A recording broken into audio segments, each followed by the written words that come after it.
Welcome to bilingual e-lectures for diploma students. Today's subject is C programming. We continue the first unit, the program development and introduction to C. In the first lecture, we have seen what is meant by a computer. In this second part, we discuss about the languages we used with the computer and the program development cycle.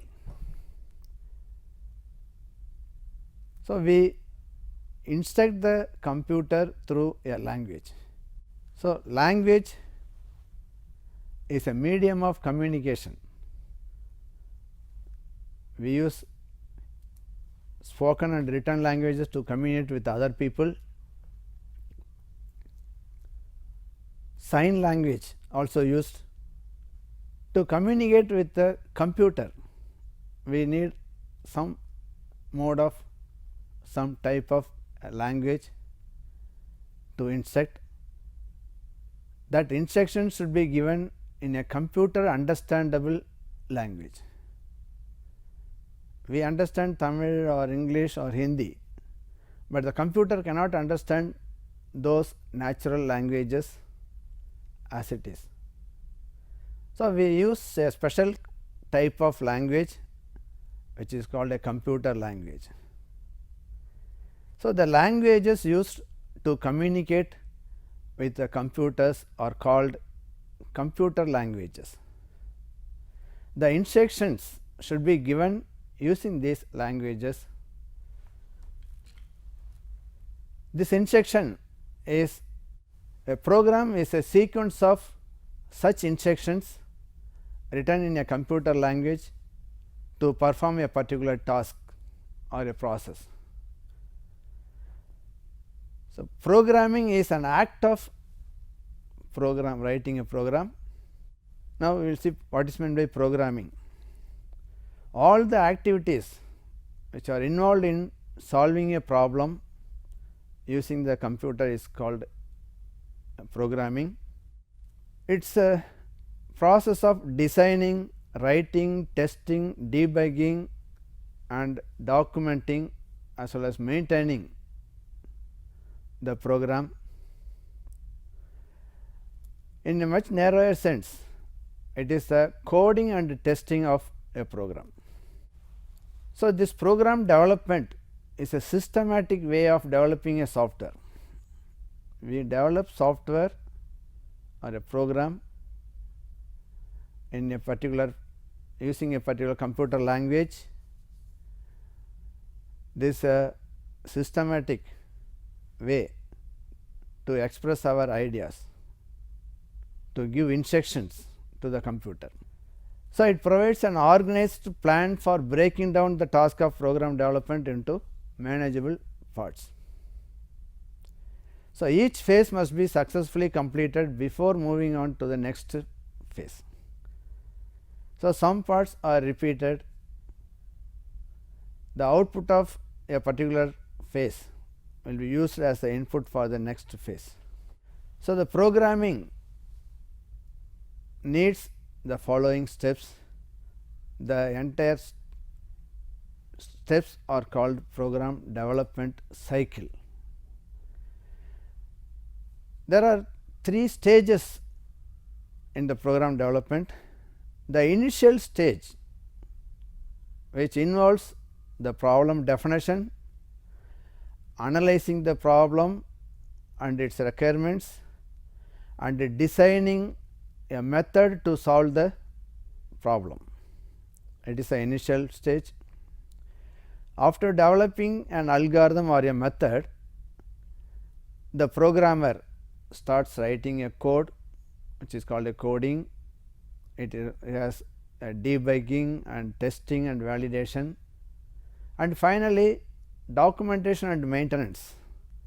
These three major phases will be explained in the coming slides. Many of these tasks are interdependent.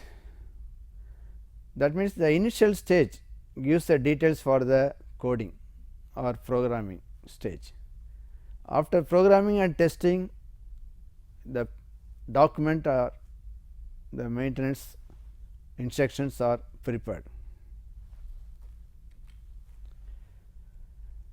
So, defining the problem, analyzing the problem, and design and representation of algorithms are the initial stage. The analysis and design is a program design.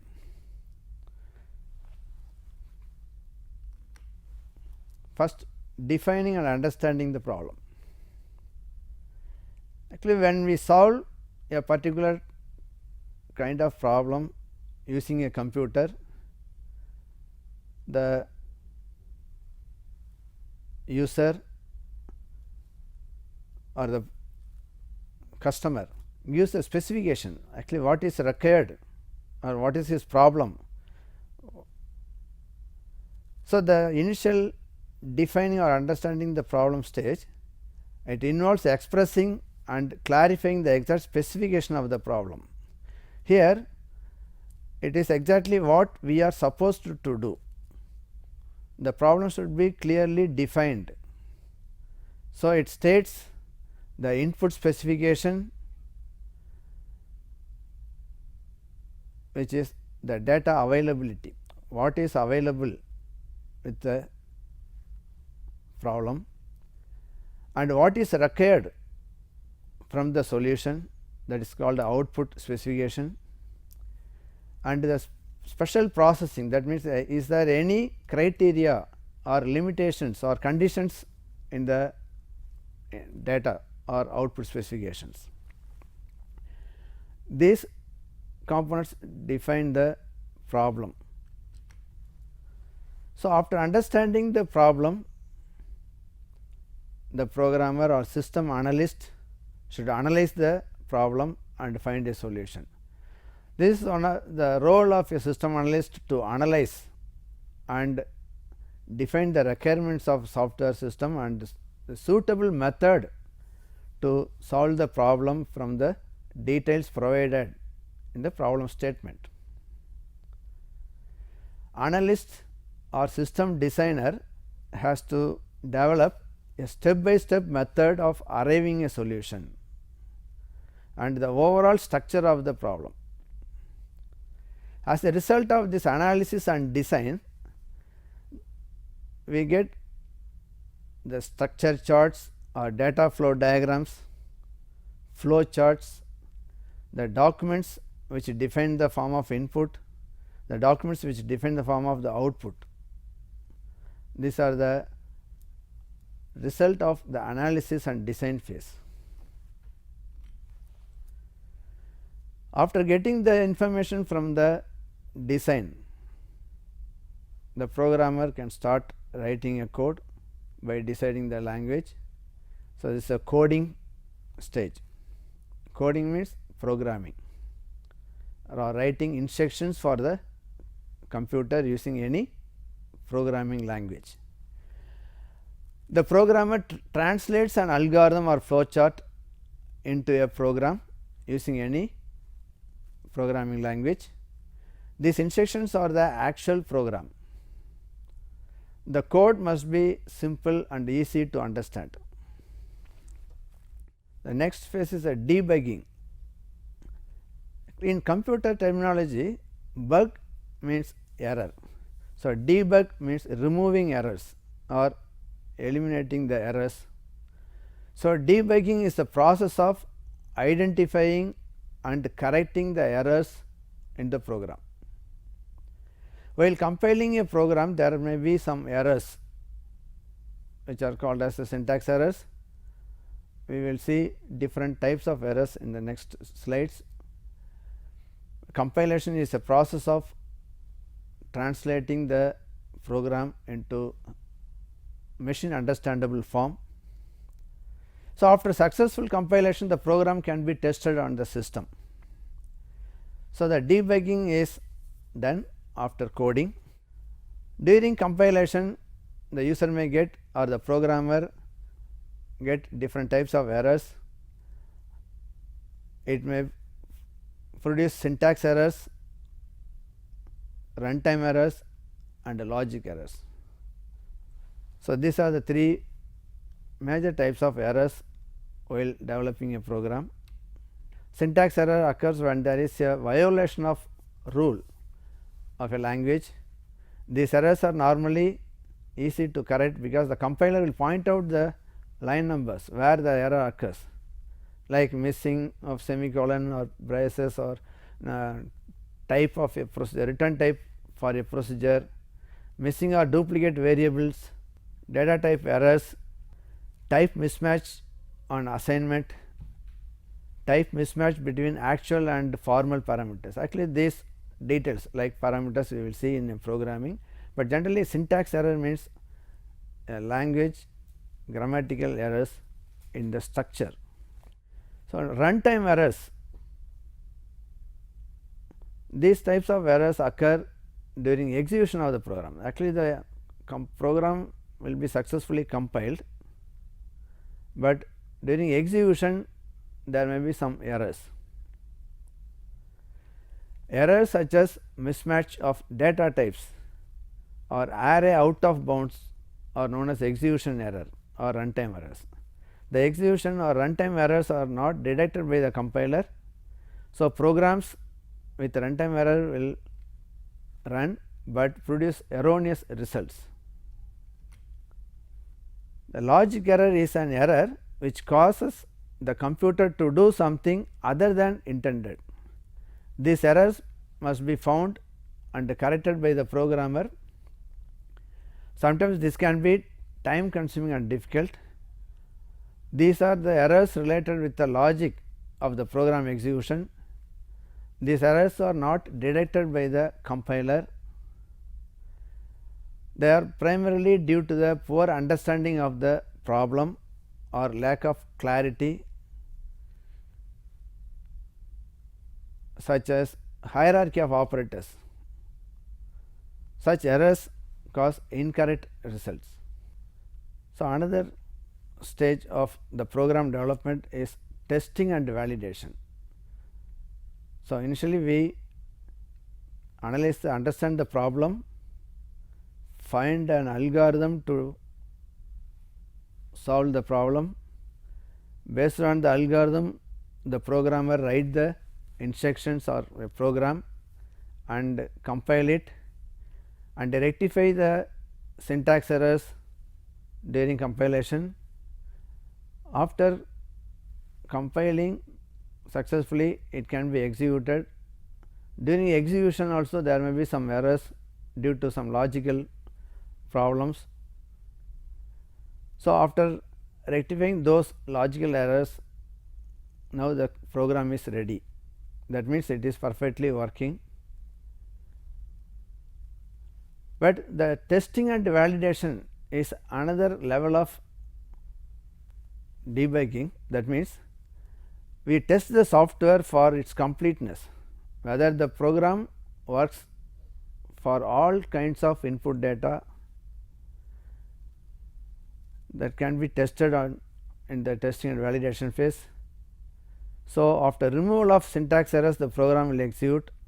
A program or module is tested by running it with sets of different test data. So, after successful testing and validation, the program can be packaged to the user or given to the user. With the software, we also give the documentation or the manual. For the program also, the document will be useful. So, documenting is preparing a detailed description of the program. This document simplifies the understanding of the purpose of the problem and the program, the logic and data of the program. From the document, anyone can understand the problem and its input and output data formats. There are also two kinds of documents: programmer documentation and user documentation. The programmer documentation provides an overview of the program's functionality and information that will be helpful for the programmers to modify a program. If the program wants to change the program, he has to go through the document and can modify the program. The things that should be included are description of the data structure, flow chart, and the program limitations. The user documentation provides explanations of major features of the program, reference documentation of all program commands, and a thorough description of the error messages generated by the program. User documentation is considered primarily as a user's guide. The things that should be included in the guide are operating procedures, hardware configuration, backup process, what to do in case of errors. Functional description represents the description of the problem it solves, a general description of the method of solution. These are the two types of documents. The final part of the program development cycle is maintenance of the software. So, maintenance is updation when required or modification of the program. After the software is completed, it needs to be maintained and evaluated regularly. During maintenance, the programming team or the programmers fix errors and update the software. For example, in a payroll or income tax calculation, at the end of every year the programs needs some corrections or modifications that should be carried out annually. Many software vendors produce updates after some period by fixing some new features and altering the forms.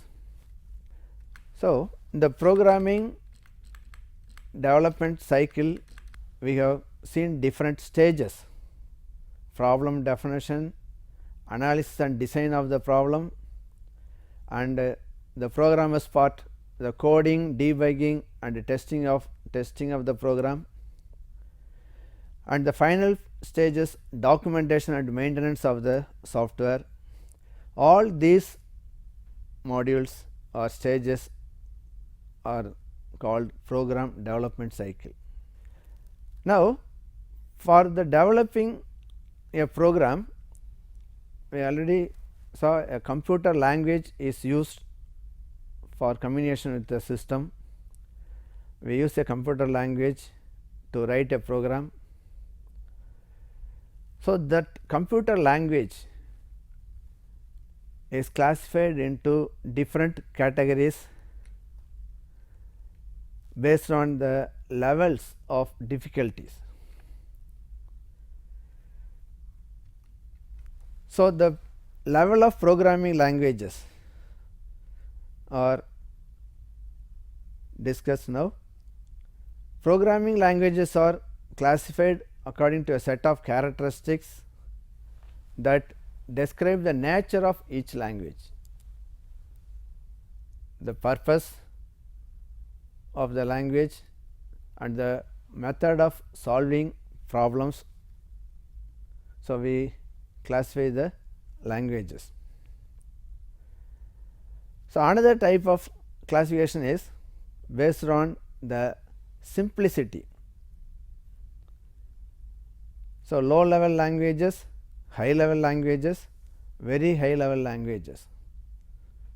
Here the level means the simplicity for the user. So, low level languages, these are a group of languages which are machine or hardware independent, hardware dependent. The low level languages are hardware dependent, that means they depend on the processor, the instructions of the microprocessor used in the system. They are difficult for the programmer to understand but can be directly processed by the system. That means, the low level languages are easier for the machine, difficult for the human. There are two languages which are known as low level languages. One is machine language, another one is assembly language. These two are low level languages which are closer to the system. So, machine language is a language in which the instructions are in the binary form. Actually, the computer can understand only codes in the form of binary numbers. So, all the instructions given to the system must be given as a code, but we cannot write everything in numbers. It is difficult for us. In the initial stage, the programmers write the program in these types of codes. Each operation is represented as a code. The simplified form of binary numbers is hexadecimal, like 3E76 are the instructions in the microprocessor which are given in the hexadecimal format, which denotes some instructions like halt instruction. They can be understood by the machine directly. So, they can be executed directly by the computer. They run very fast. So, low level languages are faster. So, machine language is the binary form language. It is a final instruction for the machine. So, all other languages must be translated into this language. So, these languages are very fast because there is no need to translate the program. So, they can directly execute, but the disadvantage of the machine language is it is difficult for the programmer, and also programmer has to know the hardware, details of the hardware, has to remember lot of codes to write a program. It is difficult to debug the program. So, for writing a program in machine language, the internal architecture and the memory addresses and data formats should be known to the programmer. So, the difficulty is reduced by the scientists, and they developed another language called assembly language. So, this is a simplified form of machine language. Instead of using codes, we can directly use some mnemonics or symbols for representing operations. So, the instructions are 2 or 3 or 4 letter words which represent a specific operation. For example, in microprocessor or microcontroller, we can use assembly language instructions, and we write programs with these type of mnemonics like add, sub, multiply, which is called mul, jump on carry, JC, etc. So, these are the instructions in assembly language. Again, these instructions require the internal architecture of the processor. In assembly language, we use addresses for data storage. So, these instructions also difficult for the programmer. These assembly language programs needs to be translated into machine language. This translation is done by a software called assembler. So, assembler is a software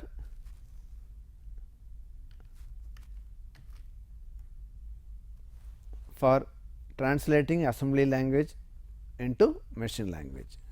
The advantages of assembly language is also it is easier when compared to machine language. It is easier to correct errors and modify the program.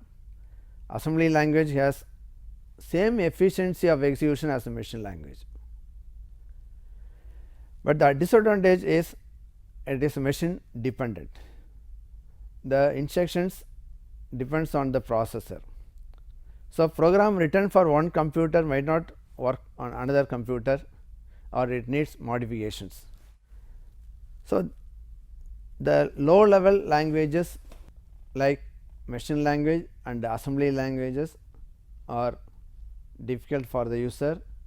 So, still the programmers want to write a program in an easy manner. So, they use high level languages. The high level languages or English like languages, the mathematical expressions can be directly represented. They are machine independent, that means it can work on different machines. They are easy to learn and use. We can write English like commands, like instructions, input a comma b, give data for a and b.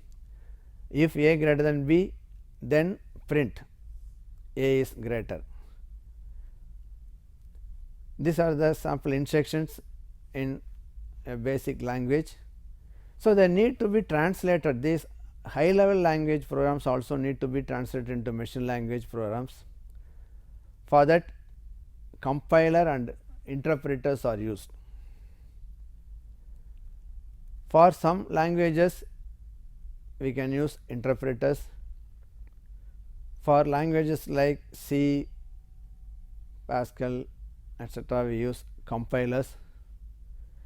Some languages use both interpreter and compiler. So, high level languages are BASIC, Fortran, COBOL, etc. We will see these languages in another slide. So, these are the advantages of high level languages. They are easy to learn, less time is required to write programs, they are easier to maintain and easier to debug. Programs written in high level languages are machine independent. So, the high level languages, some of the high level languages are listed here. Algol 60, algorithmic language, PL1, it is a programming language 1, list processing, COBOL, Fortran, Prolog, BASIC, beginners all purpose symbolic instruction code. Prolog is programming in logic, formula translation is known as Fortran. Pascal, actually it is a name of the scientist. Then BCPL, it is a basic combined programming language developed by Martin Richards. B, C, so B language developed by Ken Thompson. These are the high level languages. C, C++, Java are also high level languages. We will discuss the features and the operations of or structure of the C programs in the coming lectures. So, C is one of such a high level language, and in the next E lecture we will discuss the features of C language. So, in the previous two E lectures we have seen the computer concepts and the languages, different levels of languages, and the program development cycle. What are the stages of developing a program? For developing a program, we are going to use a high level language like C, because C is one of the most powerful and popular language. In the next lecture, we will see the introduction about C language. Thank you.